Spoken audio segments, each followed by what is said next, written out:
It was precisely 2:14 p.m.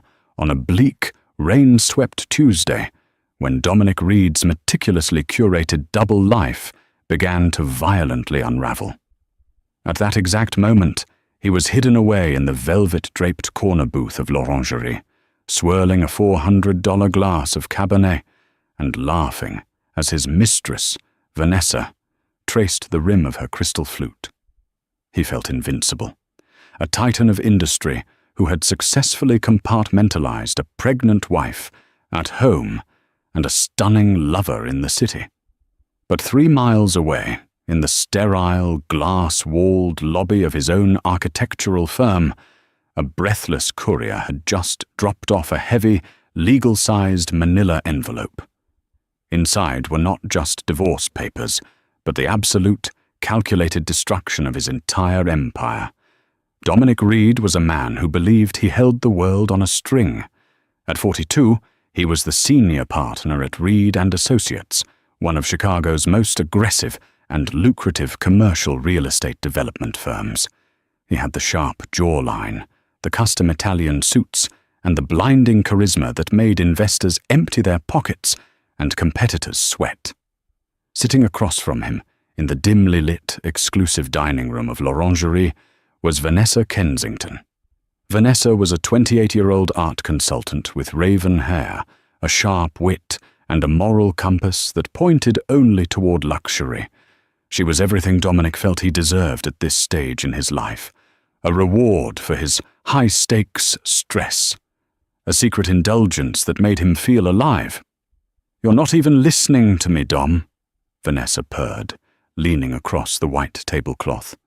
Her fingers, adorned with a diamond tennis bracelet he had purchased 3 weeks prior, lightly brushed his knuckles.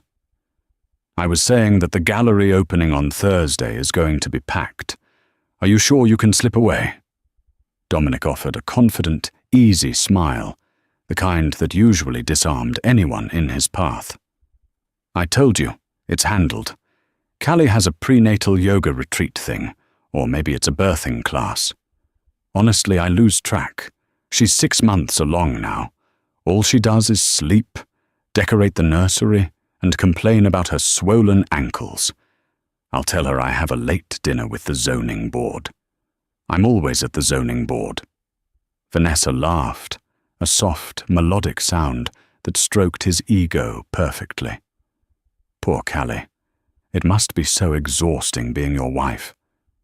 "She has nothing to complain about," Dominic replied, a flicker of defensive pride in his voice. "She lives in a $6 million brownstone in Lincoln Park. She has a platinum card with no limit. She's carrying my son. She is perfectly safe, perfectly comfortable, and perfectly oblivious." He truly believed it. In Dominic's mind, he wasn't a villain. He was merely a successful man who required different things from different women. Callie, his wife of 7 years, was the foundational rock. She was soft-spoken, intelligent, and nurturing, the perfect mother for his future heir. But lately, her pregnancy had made her tired and distant. The romance had been replaced by discussions about pediatricians, organic paint for the nursery walls, and the logistics of baby-proofing a multi-level home. Vanessa, on the other hand, was adrenaline. She was expensive dinners, illicit weekend trips to Aspen, masked as business conferences, and passionate afternoons in the Gold Coast penthouse he rented under a shell corporation specifically for their rendezvous. Dominic took a slow sip of his Cabernet, savoring the rich, oaky finish. He looked at his platinum Rolex. It was 2:30 p.m. He had another hour to kill before he needed to return to the office and play the role of the dedicated CEO. He felt a profound sense of satisfaction. The economy was booming. His firm was about to close a 9-figure deal on a downtown skyscraper, and he was currently enjoying the company of a beautiful woman while his wife safely nested at home. He had no idea that while he was savoring his wine, his loyal executive assistant, Thomas Wright, was staring at a manila envelope on his mahogany desk with a mixture of profound dread and quiet vindication. Thomas had worked for Dominic for 5 years. He knew where the bodies were buried. He booked the flights to Aspen. He bought the tennis bracelets and expensed them as client gifts. He also liked Callie. Callie was the one who had sent Thomas a massive gift basket when his mother was in the hospital, and she was the one who always asked how he was doing with genuine interest. Thomas had spent the last 8 months feeling nauseous every time he had to lie to Callie on the phone, telling her Dominic was in a meeting when he was actually halfway across town at Vanessa's penthouse. When the courier had shoved the thick, sealed envelope into Thomas's hands, requiring a direct signature, Thomas had glanced at the return address. Foster and Associates, Family Law. Thomas's breath hitched. Benjamin Foster was not just a lawyer. He was the most ruthless, bloodthirsty divorce attorney in the state of Illinois. He was the man you hired when you didn't just want half, you wanted everything, including the marrow in your spouse's bones. Thomas looked at the envelope.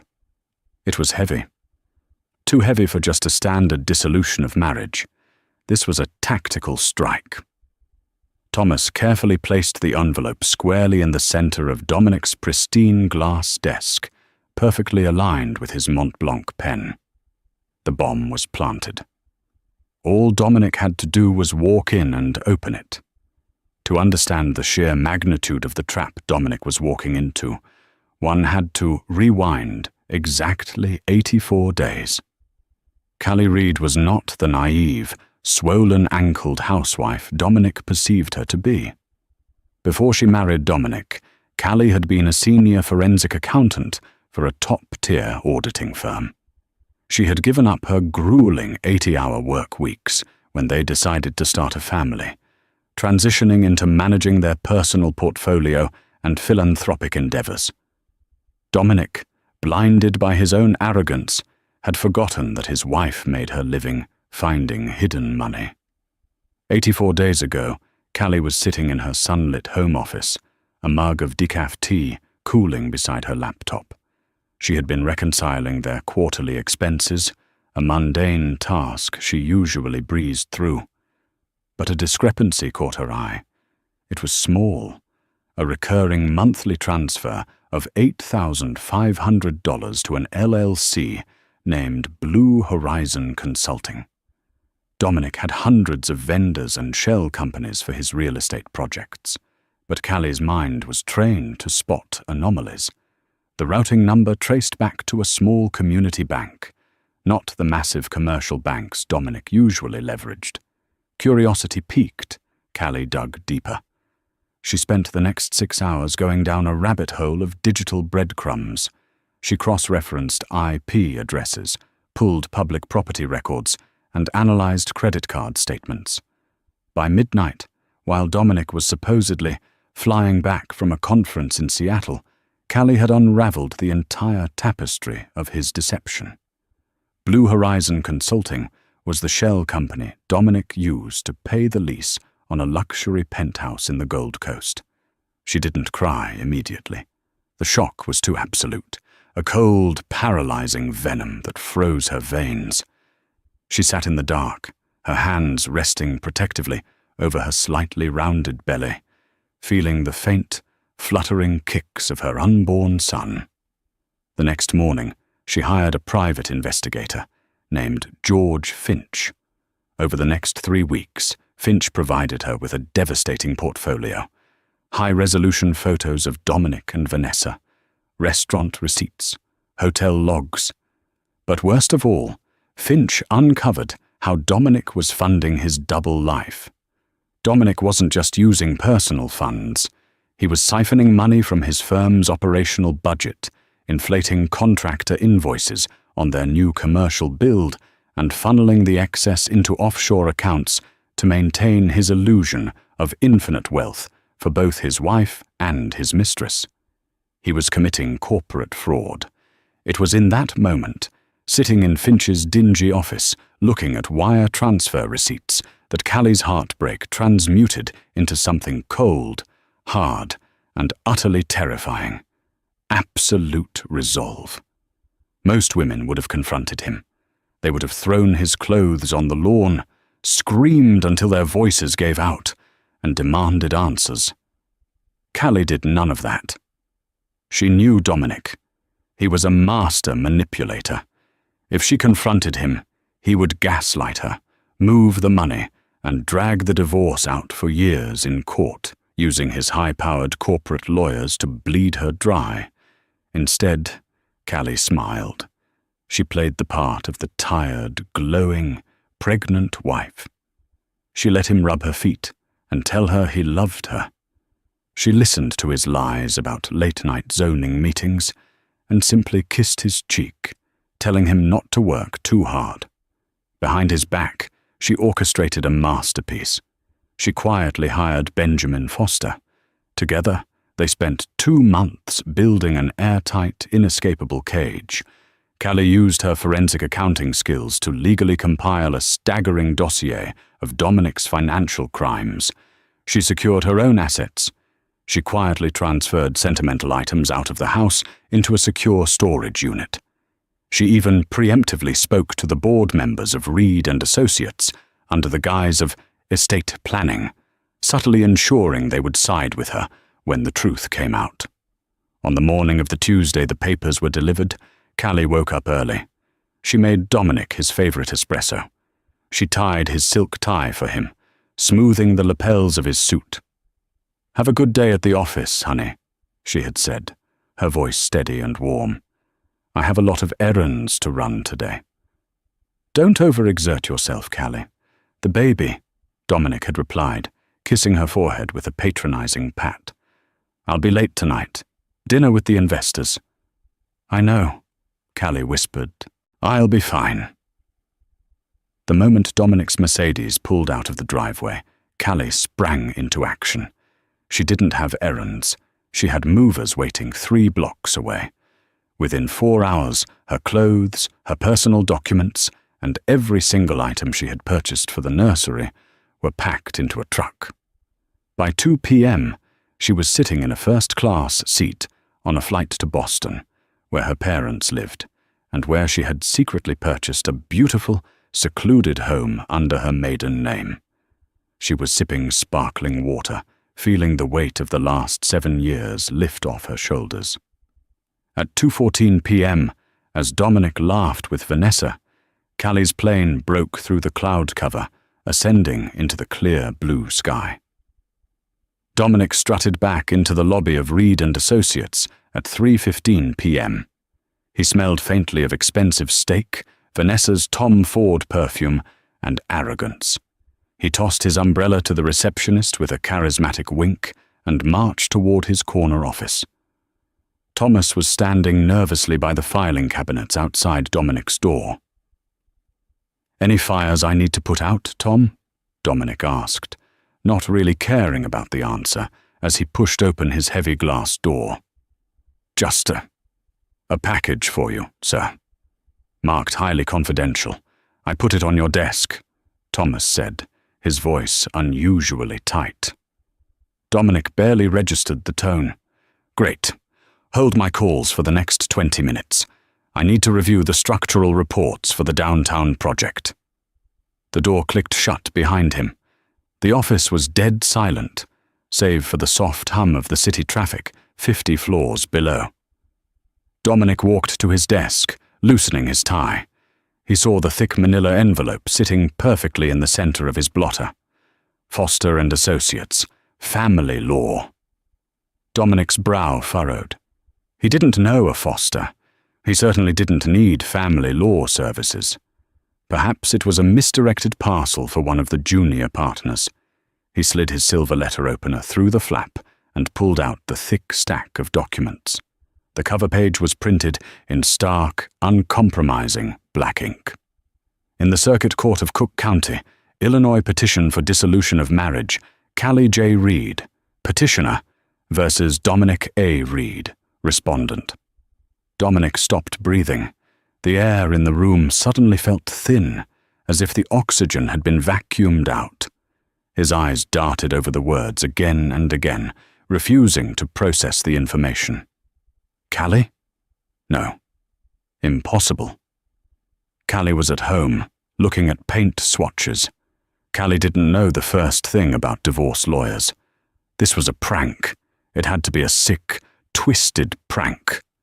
His hands began to tremble as he flipped to the second page. It wasn't a prank. It was a slaughter. Callie wasn't just asking for a divorce. She was filing for sole physical and legal custody of their unborn child. But that was just the standard boilerplate. It was the attached exhibits that made the blood drain entirely from Dominic's face, leaving him a sickening shade of grey. Exhibit A. Financial disclosures. There, neatly itemized in Callie's meticulous formatting, was every single secret he thought he possessed. Item 1. Lease agreement for 440 Gold Coast Drive, Penthouse B, occupant Vanessa Kensington, $12,500 per month. Item 2. Diamond tennis bracelet, purchased April 12th, $24,000. Item 3. Weekend retreat to Aspen, Colorado, February 14th to 17th, $18,000. How? Dominic whispered to the empty room. How the hell? He flipped frantically to Exhibit B. It was titled, Fraudulent Diversion of Corporate Assets. Dominic's stomach violently heaved. He had to grab the edge of his mahogany desk to keep his knees from buckling. Callie hadn't just found the mistress. She had found the stolen company funds. She had tracked the inflated invoices from the steel suppliers. She had the routing numbers to his Cayman Island accounts.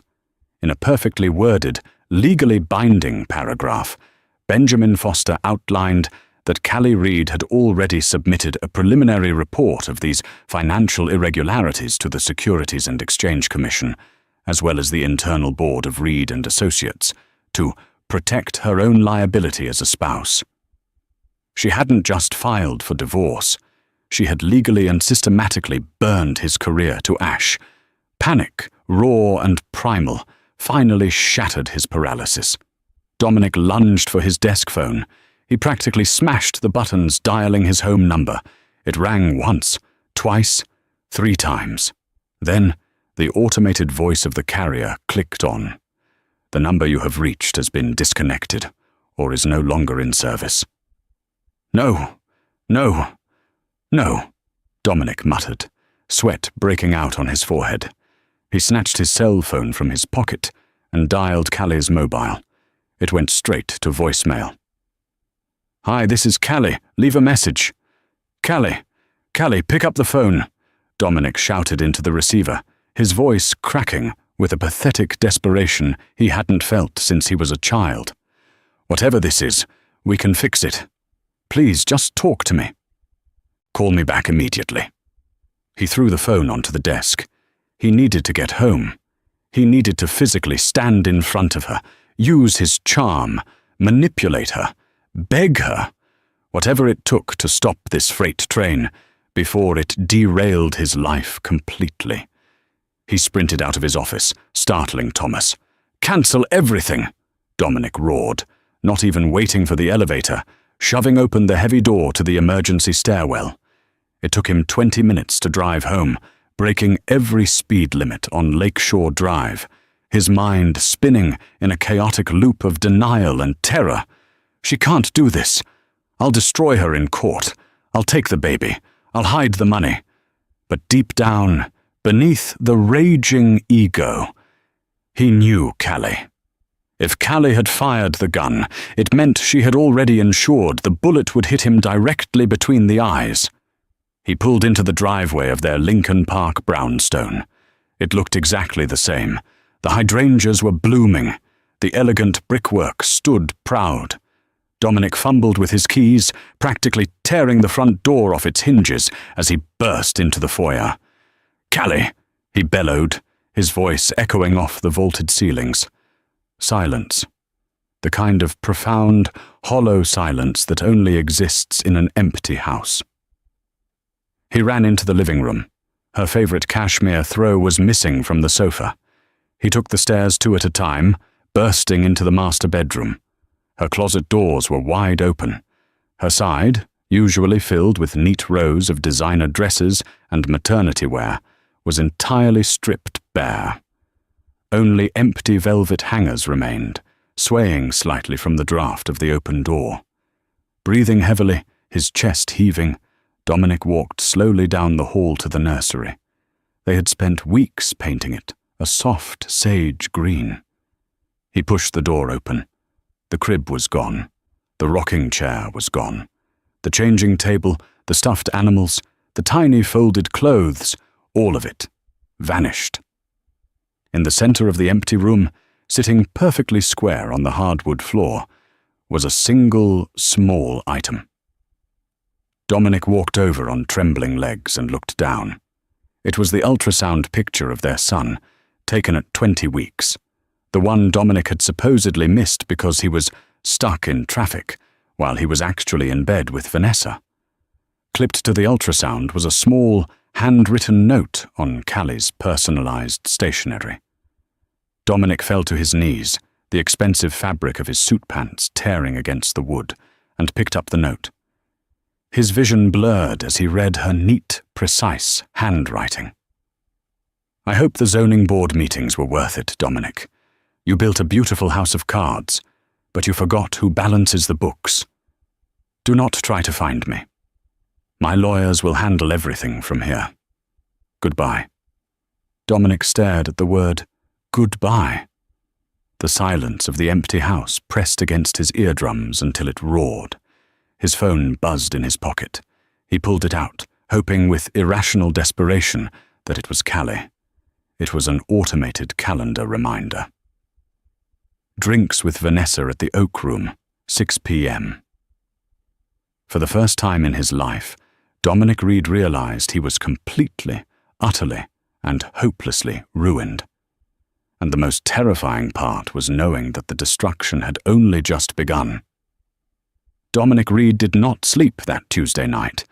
He paced the cavernous, echoing halls of the Lincoln Park brownstone, his footsteps swallowed by the plush carpets Callie had painstakingly selected.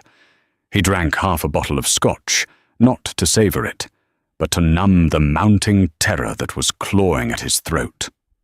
By 6 a.m., the alcohol had worn off, leaving behind a pounding headache and a cold, sharp realization. He had to get ahead of the narrative. He showered, shaved with trembling hands, and strapped on his platinum Rolex. He chose a charcoal bespoke suit, the kind of armor a man wears when he intends to go to war. If Callie wanted to play dirty, he would show her why he was the most feared negotiator in Chicago commercial real estate. She was a pregnant woman acting out of emotional hysteria. He was a titan. He would hire a shark to counter Benjamin Foster.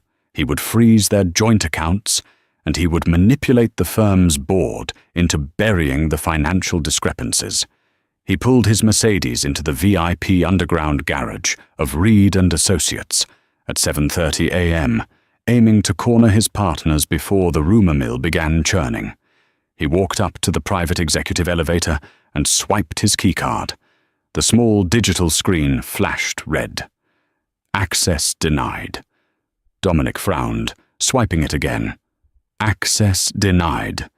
Damn magnetic strips, he muttered, aggressively pressing the call button for the security desk. A moment later, the heavy metal door to the garage opened, and 2 uniformed security guards stepped through. Behind them was Thomas Wright, Dominic's assistant, looking pale and deeply uncomfortable. "Thomas, my card is malfunctioning. Have building management issue me a new one immediately," Dominic snapped, his patience already frayed to a wire. Thomas didn't move toward the elevator. He swallowed hard, clutching a manila folder to his chest. "Mr. Reed, I can't do that. You've been locked out of the system." Dominic's eyes narrowed. "What the hell are you talking about? I own 30% of this firm. Open the elevator." "I was instructed to escort you directly to conference room A," Thomas said, his voice barely above a whisper. "Mr. Davis and Miss Croft are waiting for you."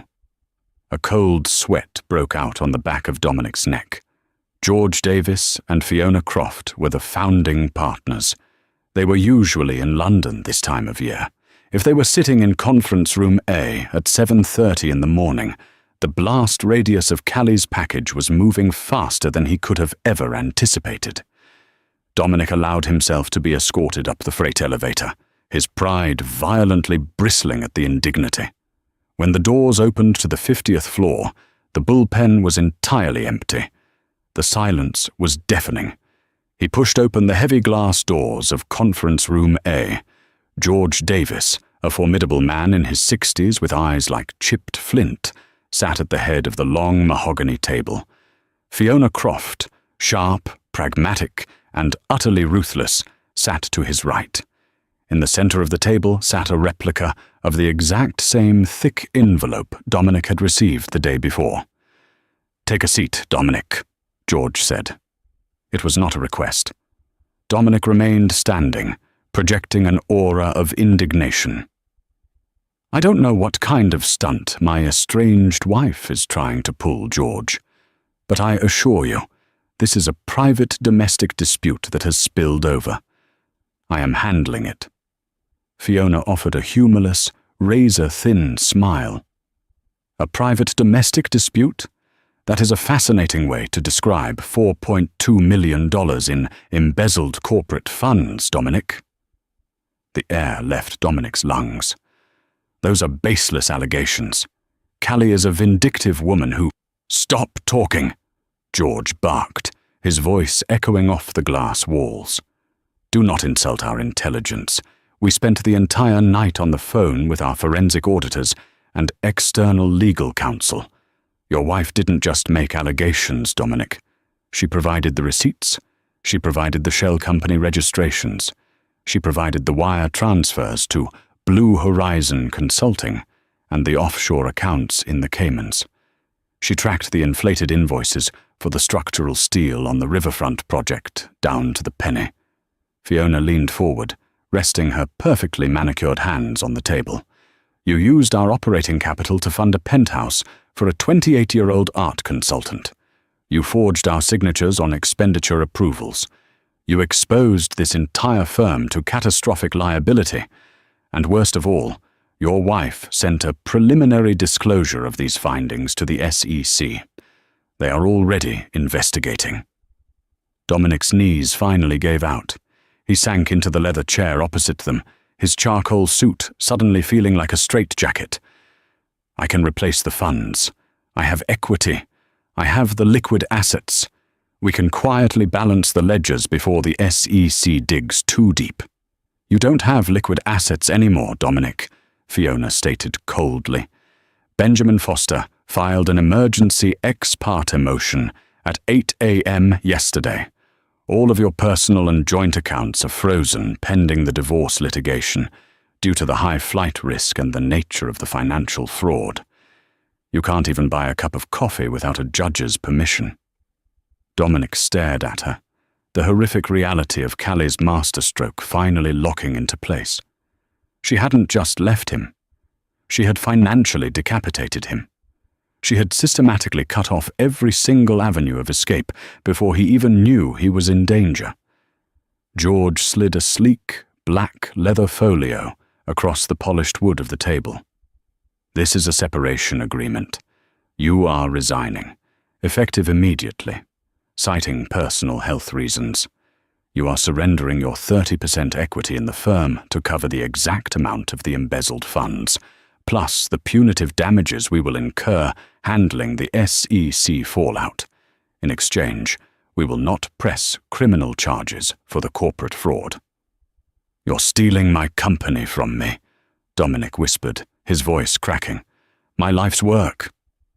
"No, Dominic," George replied, his tone entirely devoid of sympathy. "You stole from us to play sugar daddy. Sign the papers, or we call the federal authorities right now, and you leave this building in handcuffs. Your choice." For 10 excruciating minutes, the only sound in the room was the ticking of the wall clock. Dominic looked at the documents. He looked at his partners, who stared back with the cold detachment of executioners. He picked up the Mont Blanc pen that had been provided and signed his name, effectively signing away a decade of his life, his reputation, and his fortune. "Thomas will escort you out," Fiona said, not even looking up as she pulled the signed documents toward her. "Your personal effects will be boxed and shipped to an address of your choosing. Do not contact any of our clients." Dominic walked out of the building, a ghost. The booming economy, the 9-figure deals, the corner office. It was all gone. As he stood on the bustling Chicago sidewalk, rain beginning to mist in the freezing air, he realized he had only one safe harbor left. He reached into his pocket, bypassed the useless, frozen platinum cards, and pulled out the brass key to the Gold Coast penthouse. He needed Vanessa. He needed her to tell him he was still a king, even without his kingdom. The penthouse at 440 Gold Coast Drive was a monument to Dominic's hubris. Floor-to-ceiling windows offered a panoramic, God's-eye view of Lake Michigan. White marble floors reflected the soft, ambient lighting, and modern art pieces, selected by Vanessa, paid for by Dominic, adorned the walls. When Dominic unlocked the door at 11 a.m., the apartment smelled of expensive espresso and bergamot. Vanessa was standing in the sprawling, open-concept kitchen, wearing a silk robe, sipping coffee while scrolling through her phone. "Dom?" she asked, her perfectly arched eyebrows drawing together in surprise.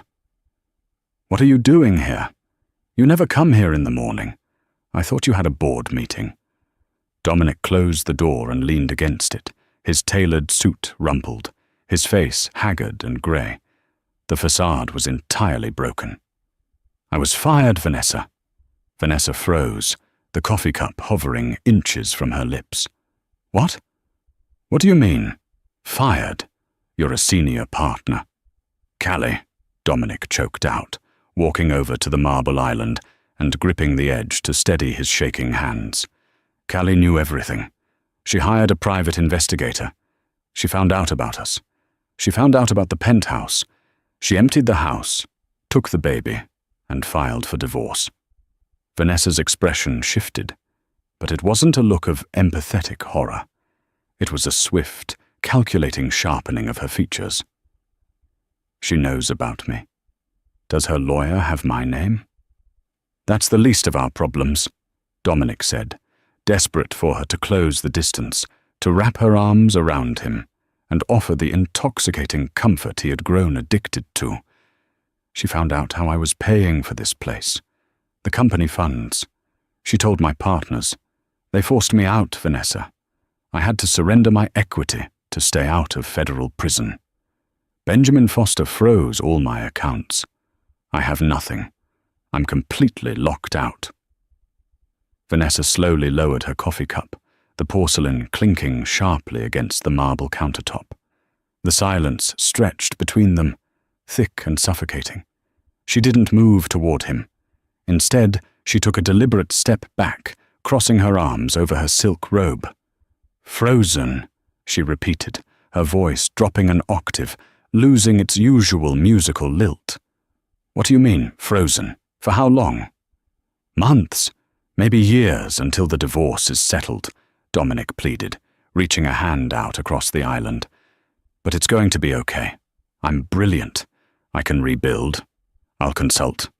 We just need to weather the storm. We still have this place for the month, and we have each other." Vanessa looked at his outstretched hand, then up at his desperate, crumbling face. A harsh, cynical laugh escaped her lips. "Dom, are you out of your mind?" she asked, her tone laced with a sudden, chilling pragmatism. "Do you honestly think I'm going to stick around for a bankruptcy and a messy, public divorce where I get dragged through the mud as the home-wrecking mistress?" Dominic recoiled as if he had been physically struck. "Vanessa, I did this for us. I took those risks to give you the life you wanted. I lost my wife for you." "You didn't lose your wife for me," Vanessa snapped, her eyes turning entirely cold. You lost your wife because you were careless and arrogant. And you didn't do it for me, Dominic. You did it for your own ego. You wanted to feel like a god who could have his cake and eat it too. Well, the cake is poisoned, and I am not taking a bite.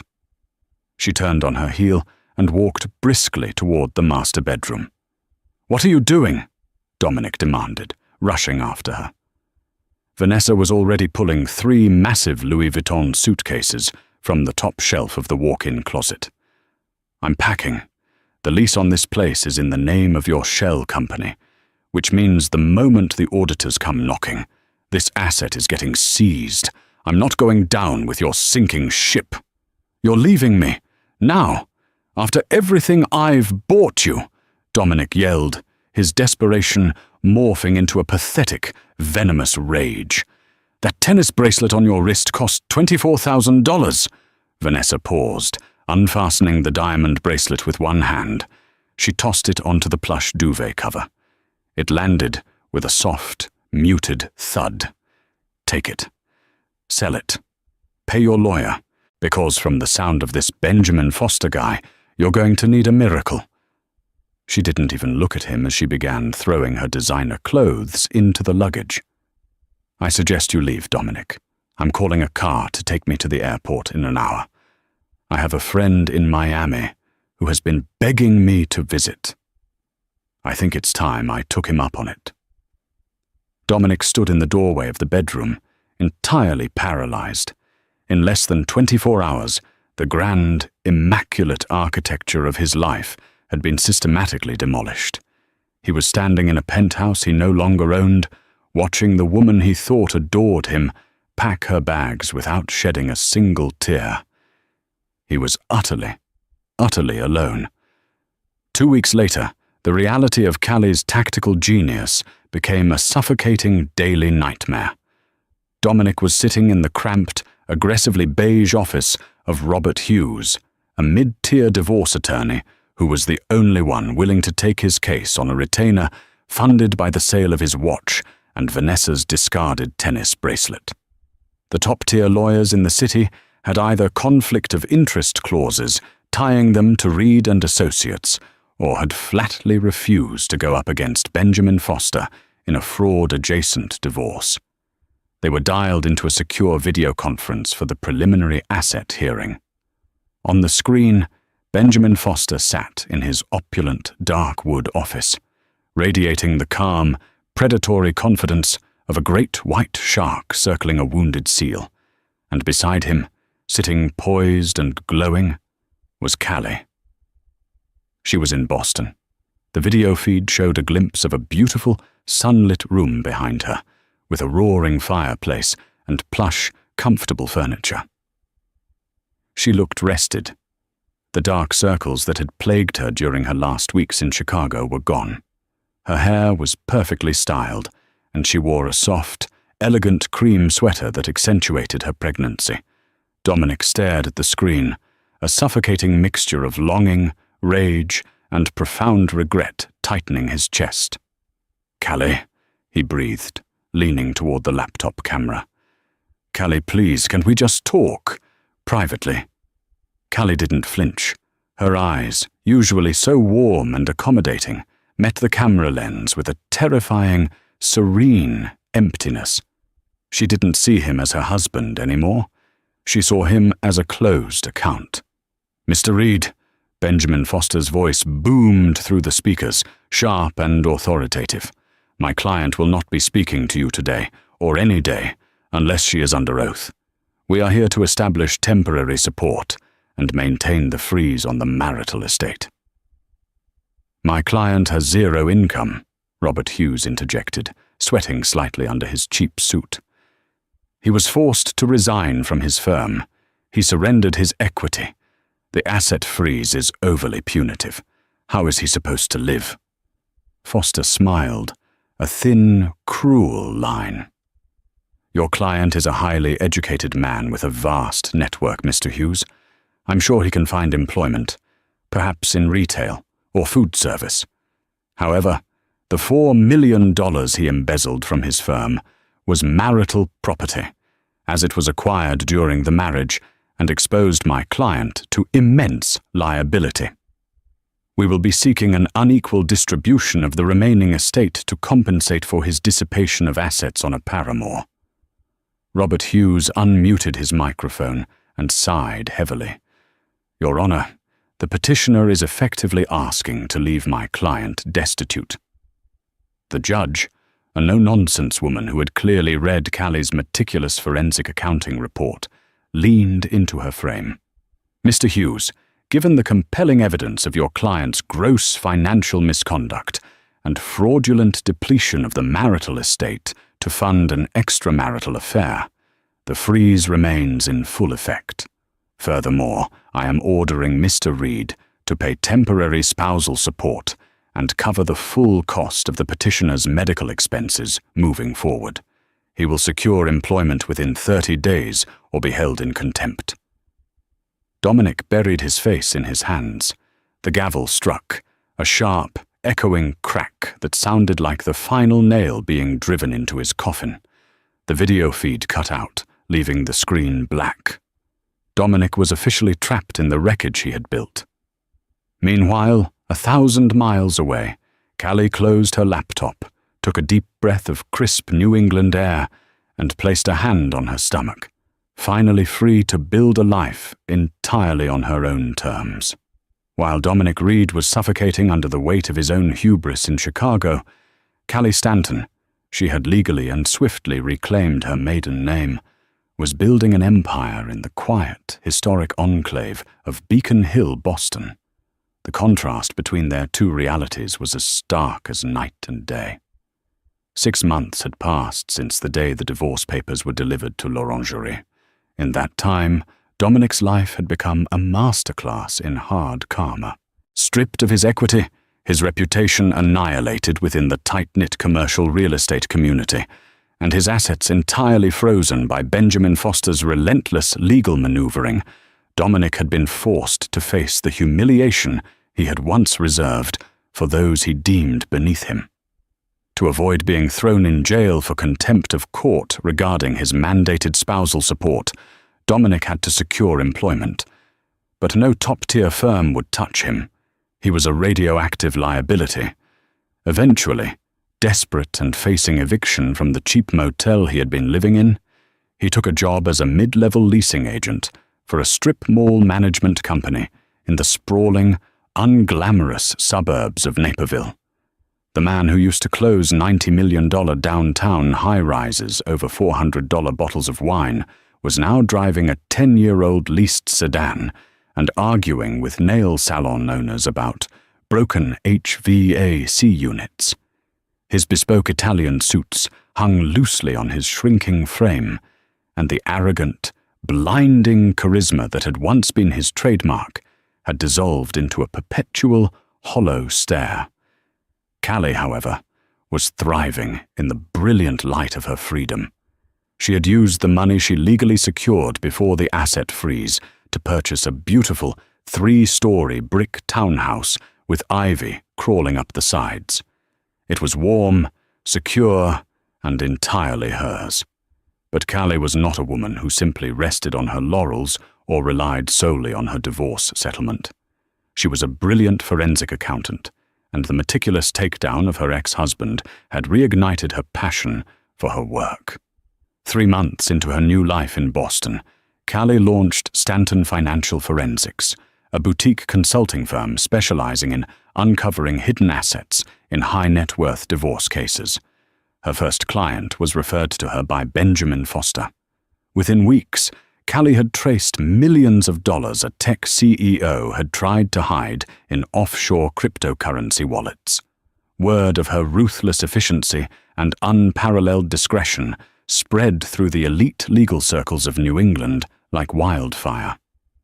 By the time she was 8 months pregnant, she had a waiting list of clients, 3 junior analysts working under her, and a thriving business that generated more legitimate income in a quarter than Dominic had ever made in a year. She had partnered with a sharp, fiercely loyal local attorney named Rebecca Lawson, who helped Callie navigate the business expansion. Rebecca often sat in Callie's sunlit living room, reviewing case files while Callie rested her feet. "You know, Callie," Rebecca said, one brisk October afternoon, looking over a particularly complex tax return they were auditing. "I've seen a lot of women go through what you went through. Most of them break. They spend years in therapy just trying to get out of bed. You turned your heartbreak into a multi-million-dollar forensic firm. It's terrifying, and I am obsessed with it." Callie smiled, resting a hand on her stomach, feeling a strong kick from the baby. "I didn't have the luxury of breaking, Rebecca. He tried to build a life for his mistress using the foundation of my family. He underestimated me because I chose to be quiet, because I chose to support him. He mistook my peace for weakness. I just showed him the math." 2 weeks later, on a crisp, clear Tuesday morning, Callie's water broke. There was no panic. There was no frantic calling of a husband who wouldn't answer his phone. Callie simply called her private driver, picked up the overnight bag she had packed a month prior, and headed to Massachusetts General Hospital. At 4:15 p.m., surrounded by the best medical staff money could buy, Callie gave birth to a healthy, screaming 7-pound baby boy. She named him Liam David Stanton. He had a tuft of dark hair and bright, curious eyes. As she held her son to her chest for the first time, the room quieted. The nurses slipped out to give her a moment of privacy. Callie looked down at Liam, feeling a surge of love so profound and absolute it brought tears to her eyes. She touched his tiny fingers. "It's just you and me, little one," she whispered, kissing his forehead. "And I promise you, no one will ever build a life on our backs again. We are the architects now." In that exact moment, halfway across the country, Dominic Reed was standing in the freezing rain in a suburban parking lot, trying to convince a dry cleaner not to break their commercial lease. He sneezed, pulling up the collar of his cheap, rain-soaked trench coat, entirely unaware that he had just become a father. He had lost the right to know. The legal dissolution of a high-net-worth marriage involving corporate fraud is not a swift process. It took 14 months of agonizing, drawn-out litigation to finally reach the end. 14 months of Dominic's new lawyer, Robert Hughes, desperately trying to salvage pennies from a sinking ship, and 14 months of Benjamin Foster systematically grinding those pennies into dust. The final settlement conference was mandated to be in person. It was held in a private, heavily paneled mediation room at the Cook County Courthouse in downtown Chicago. Dominic arrived early. He looked 10 years older than his 43 years. The sharp jawline was now softened by exhaustion and poor diet. His hair had thinned, heavily threaded with grey, and his posture, once commanding and upright, was permanently slouched, the posture of a man who had been beaten down by the relentless hammer of his own consequences. He wore a suit, but it was off the rack, ill-fitting, and slightly frayed at the cuffs. He sat across from Robert Hughes, staring blankly at the mahogany table, waiting. At precisely 10 a.m., the heavy oak doors opened. Dominic's breath caught in his throat. Callie walked in, and she was a vision of absolute, untouchable power. She wore a tailored emerald green wool coat over a sharp black dress. Her hair was styled in sleek, professional waves. She radiated health, wealth, and an icy, serene confidence. Behind her flanked Benjamin Foster, carrying a single leather briefcase. Dominic couldn't take his eyes off her. The longing hit him so hard it physically ached. He remembered the woman who used to make him espresso, the woman who used to rub his shoulders when he complained about his stress. He had thrown a diamond into the dirt to pick up a shiny rock, and the realization was a suffocating weight on his chest. Callie did not look at him. Not even a glance. She took her seat directly across from him, folded her hands perfectly on the table, and looked at the mediator. The terms of the settlement were read aloud, and they were a bloodbath. Due to the egregious nature of Dominic's financial fraud, specifically his unauthorized diversion of marital assets to fund an extramarital affair, and the massive liability he had exposed the marital estate to, the judge had awarded Callie an unprecedented 85% of the remaining liquid assets. Furthermore, because Dominic had proven himself a profound flight risk with a history of hiding money in offshore accounts, Callie was granted sole physical and legal custody of Liam. Dominic was granted supervised visitation rights, 4 hours every other weekend in the state of Massachusetts at his own travel expense. Then came the child support and alimony. Benjamin Foster had successfully argued that Dominic's current pathetic income as a strip mall leasing agent was a voluntary underemployment designed to avoid paying his fair share. The judge agreed. Dominic's monthly payments to Callie were calculated based on his historical earning capacity as a senior partner. The number was astronomical. It meant that every single month, for the next 18 years, Dominic would be handing over nearly 80% of his current meager paycheck just to stay out of jail. He would be living on the absolute precipice of poverty for the rest of his natural working life. "Mr. Reed," the mediator said softly, sliding the thick stack of final decree papers across the table. "Do you understand the terms outlined in this agreement?" Dominic looked at the papers. His hands shook violently as he reached for the pen. He looked up, his eyes glassy and pleading, locking on to Callie for the first time. "Callie, please!" His voice broke, a pathetic, raspy whisper. "I have nothing. I live in a studio apartment above a laundromat. I eat canned soup. I haven't even met my son. Haven't you punished me enough? Please, just let me breathe." Callie finally met his gaze. Her eyes, once warm pools of brown, were entirely flat. There was no anger left in them. There was no hatred. There was simply nothing at all. He meant nothing to her. "You did this to yourself, Dominic," she said, her voice perfectly even, carrying in the quiet room like the tolling of a bell. "You sat in expensive restaurants with another woman, drinking wine paid for with stolen money, while I sat at home carrying your child. You built a cage of lies, and now you are simply locking the door from the inside. Sign the papers." A heavy, suffocating silence descended on the room. Dominic realized then that there was no mercy coming. There was no redemption arc for him. He had played a dangerous, arrogant game, and the quiet woman he had underestimated had checkmated him in 4 moves. He lowered his head, the last remnants of his massive ego shattering into dust, and signed his name on the dotted line. 10 minutes later, Callie walked out of the courthouse and into the crisp Chicago air. A sleek black town car was waiting at the curb. The driver immediately opened the door for her. Dominic trailed out behind her, stopping on the top of the courthouse steps. He watched as Callie paused before getting into the car. She pulled out her phone, her face instantly breaking into a radiant, genuine smile as she looked at a photo on her screen. Undoubtedly a picture of their son.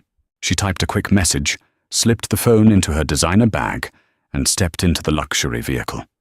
The door closed with a solid, expensive thud. The car pulled away, merging seamlessly into the bustling city traffic, disappearing from his sight forever.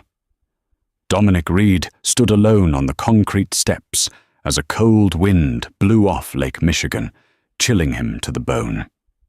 He pulled his thin coat tighter around his shoulders, turned his back to the city he used to rule, and began the long, quiet walk toward the train station, completely destroyed by the exact karma he had so desperately earned.